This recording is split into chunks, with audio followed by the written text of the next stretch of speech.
Harut اور ماروت کا ذکر قرآن حکیم میں اللہ تعالیٰ نے سورہ البقرہ کے اندر کیا ہے.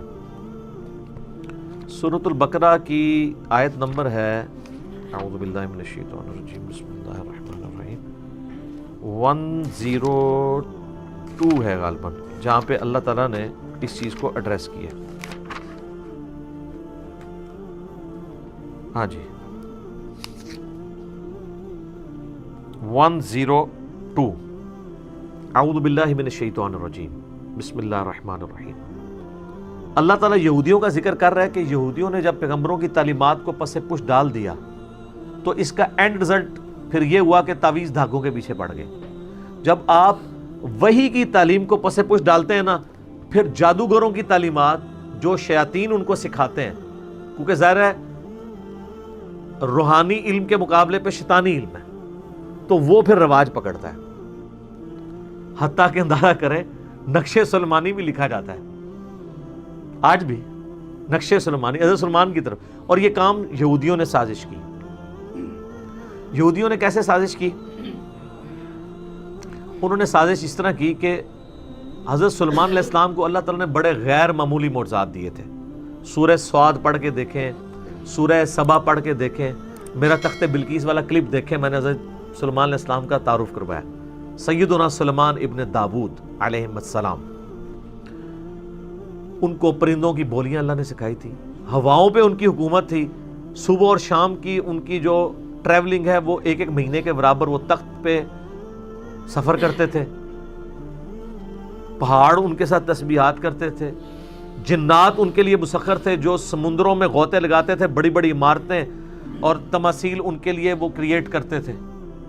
اتنے غیر معمولی ان کو اللہ تعالیٰ نے پاورز دی تھی سلمان علیہ السلام کو. ایسی بادشاہت نہ سلمان علیہ السلام سے پہلے کسی نے اس روئرز پہ دیکھی ہے نہ قیامت تک. وہ تو قرآن میں بھی ذکر ہے، انہوں نے دعا کی تھی اللہ جو تو نے مجھے دیا ہے نا میرے بعد کسی کو نہ دینا. اللہ نے ان کی دعا قبول کی ہے. تو اب اتنی غیر معمولی پاور تھی تو ظاہر ہے پھر شیطان نے اس کے اگینسٹ زور بھی غیر معمولی لگایا.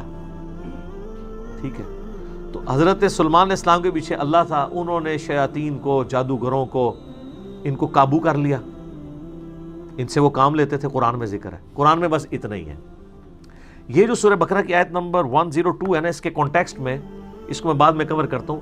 المستدرک الحاکم میں ایک حدیث ہے صحیح سند کے ساتھ کہ عبداللہ ابن عباس کے پاس ایک بندہ آتا ہے کوفے سے، تو اس سے پوچھتے ہیں کوفے کا کیا حال ہے.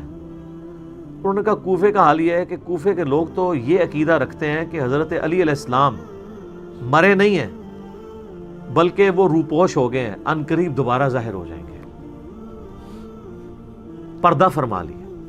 تو ابن عباس کو غصہ آ گیا. دیکھیں صحابہ کرام کس طرح عقیدے کی اصلاح کرتے تھے. انہوں نے کہا کہ اگر علی مرنے کے بعد دوبارہ دنیا میں آ جائے گا تو یہ بتاؤ کہ علی کے مرنے کے بعد اس کی وراثت کیوں تقسیم ہوئی ہے، اس کی عورتوں نے نئے نکاح کیوں کر لیے ہیں. آئے ہائے ہائے، یہ صرف نبی کا پروٹوکول ہے کہ اس کی وفات کے بعد اس کی بیوی نکاح نہیں کر سکتی کیونکہ وہ امت کی ماں ہے. یہ نبی کا پروٹوکول ہے سورۃ الاحزاب میں، النبی اولیٰ بالمؤمنین من انفسہم وازواجہ امہاتہم. صحابہ میں تو کوئی فوت ہوتا تھا دوسرا صحابی اس کی بیوی سے شادی کر لیتا تھا. خود حضرت علی نے حضرت ابوبکر کی بیوی سے شادی کی ہے ان کی وفات کے بعد، اسماء بنت امیس سے. اسی لیے محمد بن ابی بکر جو حضرت ابوبکر کے بیٹے ہیں، پرورش ساری مولا علی نے کی ہے. اسی لیے جنگ جمل میں حضرت علی کے ساتھ تھے اور اما عائشہ کو سمجھاتے تھے. سیدہ عائشہ کا قاتل کون، وہ آپ میرا کلپ دیکھ لیں، اس میں نے محمد بن ابی بکر کا تعارف بھی کروایا رضی اللہ تعالیٰ عنہ علیہ السلام. تو عبداللہ ابن عباس نے جب یہ اس کو پھکی دی نا، انہوں نے کہا کوفے کے لوگوں اگر علی نے مرنے کے بعد دوبارہ دنیا میں آ جانا ہے تو اس کی بیوہ بیویوں نے اور شادیاں کیوں کر لی ہیں اور اس کی وراثت کیوں تقسیم ہو گئی ہے. یہ انہوں نے پھکی دی کہ وہ فوت ہو چکے ہیں، کوئی دنیا میں واپس نہیں آ سکتا. حتیٰ کہ مسلم شریف کے مقدمے میں ہے جب کچھ تابعین کے دوران ایک بندے نے آ کے لچ تلا کہ جی جب عبداللہ ابن مسعود ہمارے پاس آئے تھے جنگ صفین کے موقع پہ تو انہوں نے ہم سے ایک حدیث بیان کی. تو وہ تابعین کہنے لگے عبداللہ ابن مسعود تو 33 ہجری میں فوت ہو گئے تھے اور جنگ صفین ہوئی ہے 37 ہجری میں. یہ اپنے مرنے کے 4 سال کے بعد عبداللہ ابن مسعود کیا قبر سے نکل کے آگے حدیث بیان کر گئے تھے؟ نا پہلے نہیں سن لوگ قبریں تو نکل دے. ہاں اس تو بعد بشکارلے بزرگ نکلنا شروع ہو گئے کہانیاں. اون بھی نہیں نکلتے اللہ فضل ایس پلیٹ فارم کی برکت اون بھی ڈر گئے اون نہیں نکلتے, یعنی کہانیوں میں نکلتے تھے, فزیکلی تو پہلے بھی نہیں کبھی نکلے, بیچ میں تھوڑا سا پیریڈ آیا تھا, اب دوبارہ نشت ثانیہ شروع ہو چکی ہے الحمدللہ.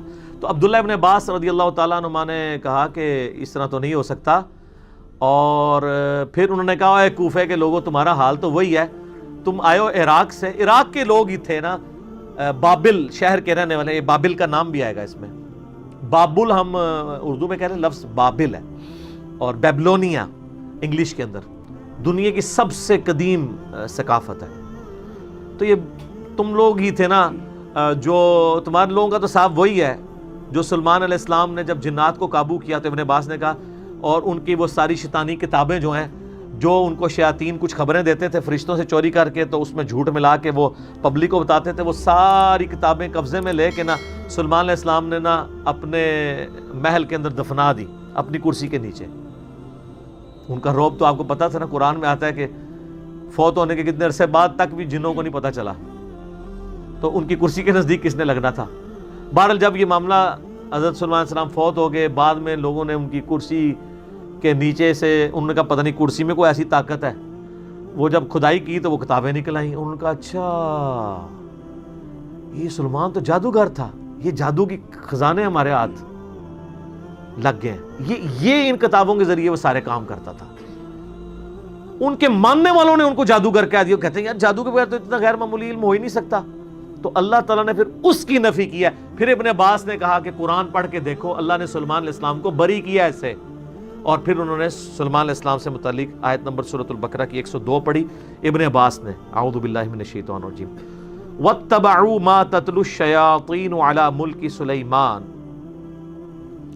اور سلمان علیہ السلام کے دور حکومت کے اندر لوگوں نے پیروی شروع کر دی شیاطین کی اوپر جو چیزیں نازل ہوتی تھیں, جادوگری.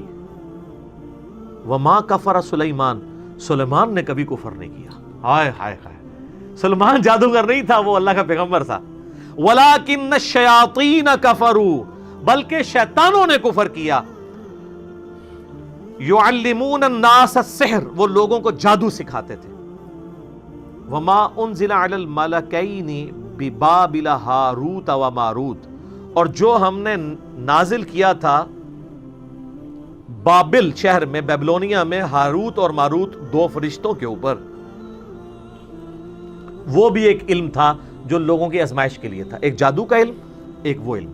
کیونکہ اللہ تعالیٰ نے کہا کہ سلمان علیہ السلام چلے گئے ہیں, تو اب ذرا چیک تو کیا جائے نا کہ ان کے پکے مخلص ساتھی کون سے ہیں. کئی لوگ تو وہیں پہ ہی ختم ہو گئے نا, جب وہ کتابیں نکلی تو وہ سفلی علوم کے اندر پڑ گئے.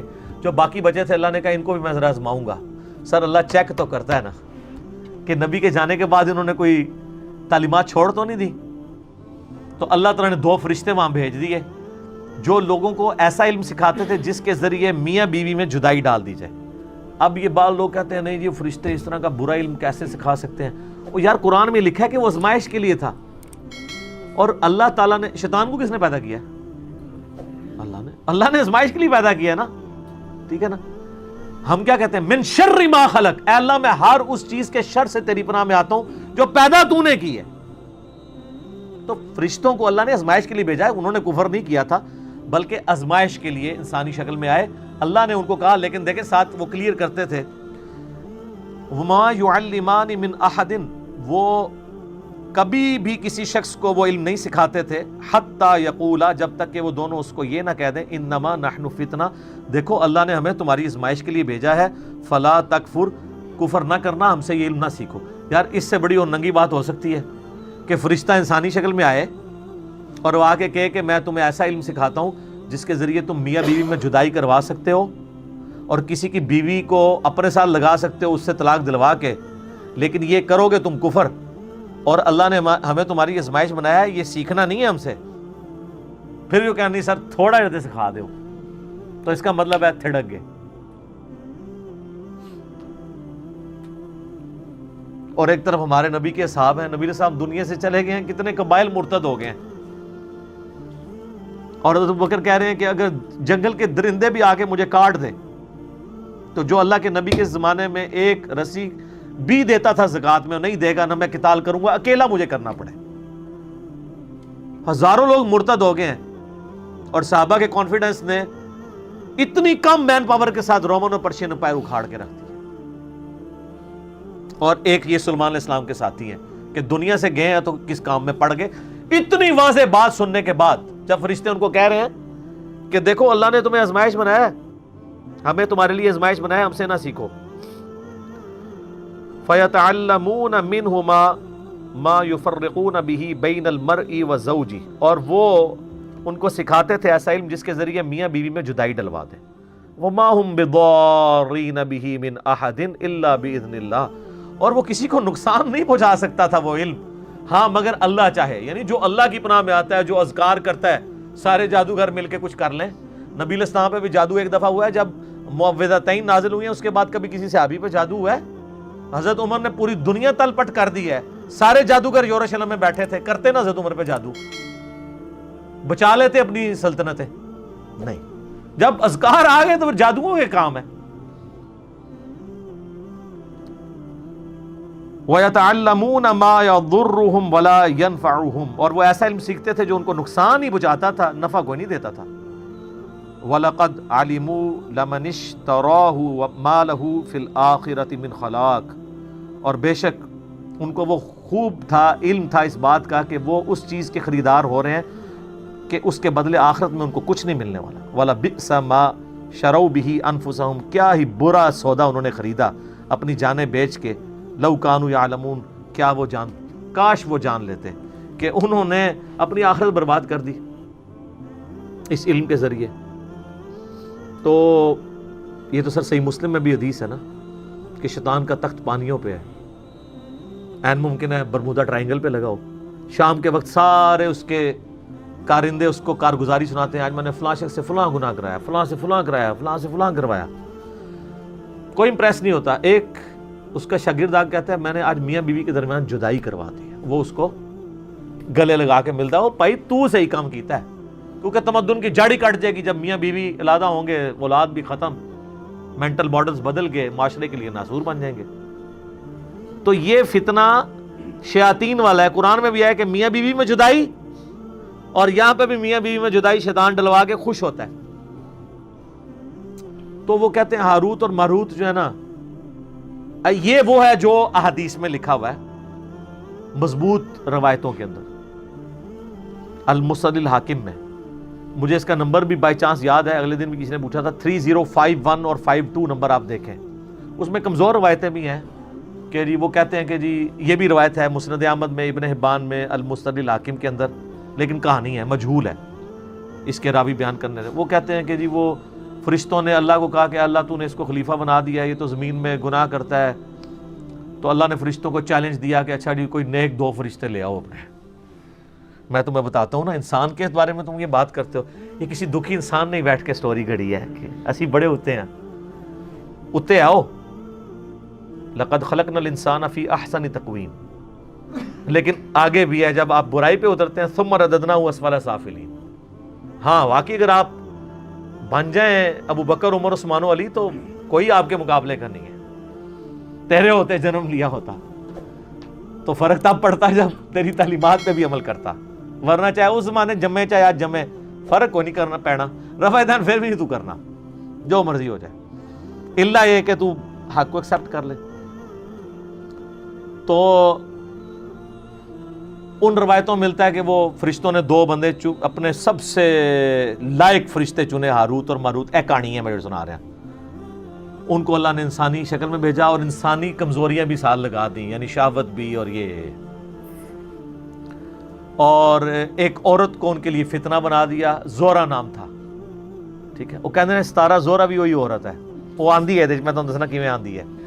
وہ کہتے ہیں فرشتوں کو اس نے زورا بی بی نے آ کے کہا, جو یعنی یہ ایک کہانی ہے, کہانی شریف, کہ جی تم 3 آپشن ہیں, مجھ سے بدکاری کر لو, ان کا استغفر اللہ گناہ ہے, یہ بچہ قتل کر دو, انہوں نے کہا یہ تو بہت بڑا گناہ ہے, یہ شراب پی لو.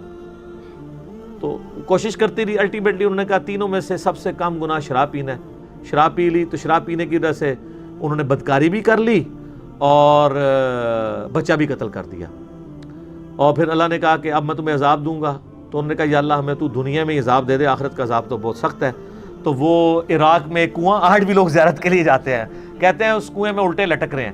اچھا وہ انسانی شکل میں آئے تھے نا, تو لٹکے ہوئے نظر آنے چاہیے نا. جدو دے لٹکے نے اندر پھر دوبارہ فرشتے بن گئے نے, کیوں؟ ایویں کہانی نظر تو کوئی نہیں آ رہے, جھوٹ ہے.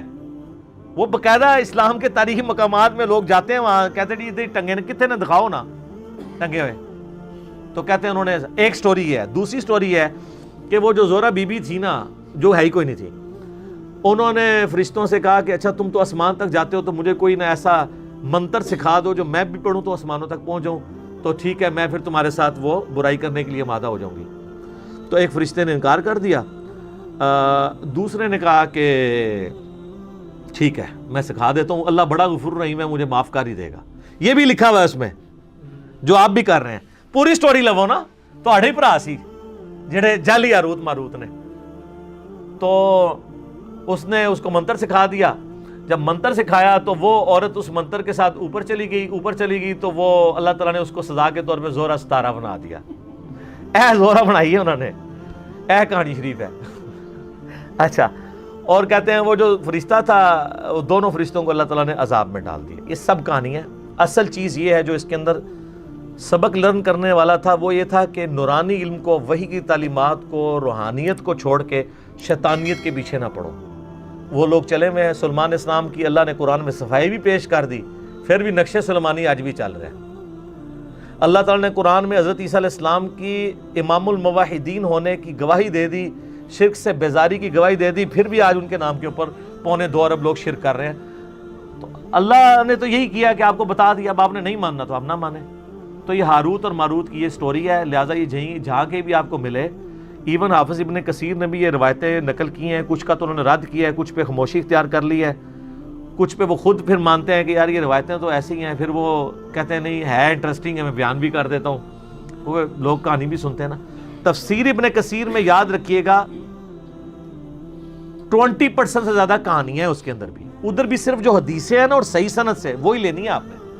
جیسے مسلم شریف کی شرح میں جو شرح میں اسے کہتا ہوں جو لکھتے ہیں مولوی حاشیے میں, اس کو نہیں آپ نے دیکھنا. آپ نے وہ مولانا شریف ہے, مولانا شریف کو مسلم شریف سے نکال کے مسلم شریف کو پاک کرنا ہے. اس طریقے سے تفسیر ابن کثیر میں بھی جو احادیث ہیں جن کی پوری اسناد ہیں ان کو آپ نے دیکھنا ہے, اور وہ سند بھی صحیح ہو. باقی جو سٹوریاں اللہ معافی دے ابن کثیر میں ایسی ولگر قسم کی سٹوریاں لکھی ہوئی ہیں جو بیان بھی نہیں ہو سکتی. تو وہ انہوں نے کہانی اسرائیلی روایات لکھ دی ہیں. میں بتا رہا ہوں نا کہ اسرائیلیات ہمارے اندر آئی ہیں. شروع میں جو نیو مسلم تھے نا, انہوں نے اسرائیلی روایات بیان بھی کی ہیں. ایسی روایات جو قرآن و سنت سے نہ ٹکراتی ہوں, ہم نہ ان کو مانتے ہیں نہ انکار کرتے ہیں, کیونکہ بخاری میں نبی علیہ السلام نے منع کیا اس سے, لیکن مانتے بھی نہیں. لیکن جو سراحتاً ٹکرا رہی ہیں, انبیاء کی توہین پہ مبنی ہے, ہم جوتے کی نوک پہ رکھ کے ان کو باہر پھینکیں گے کہ انبیاء کا کریکٹر یہ نہیں ہے جو تم بیان کرتے ہو, نہ فرشتوں کا کریکٹر ہے. قرآن میں تو بار بار آیا ہے, سورہ تحریم کے اندر آیا کہ فرشتے وہی کرتے ہیں جو اللہ ان کو حکم دیتا ہے, سرتابی نہیں کرتے. اور یہاں پہ میں ضمناً عرض کر دوں ایک بات, قرآن میں 7 دفعہ آیا کہ اللہ نے فرشتوں کو حکم دیا کہ سجدہ کرو. سب فرشتوں نے حضرت آدم کو سجدہ تعظیمی کیا, عبادت والا نہیں, سوائے ابلیس کے. تو لوگوں کو شائبہ ہوتا ہے شاید ابلیس وہ فرشتہ تھا جو نافرمان ہے, تو ہاروت ماروت بھی ہو سکتا ہے. ابلیس کا قرآن میں سورہ الجن کی آیت نمبر 50 میں آ گیا, کان من الجن ففسق عن امر ربی. ابلیس جنات میں سے تھا, اس لیے اس نے اپنے رب کی نافرمانی کی. اگر وہ فرشتہ ہوتا کبھی بھی نافرمانی نہ کرتا.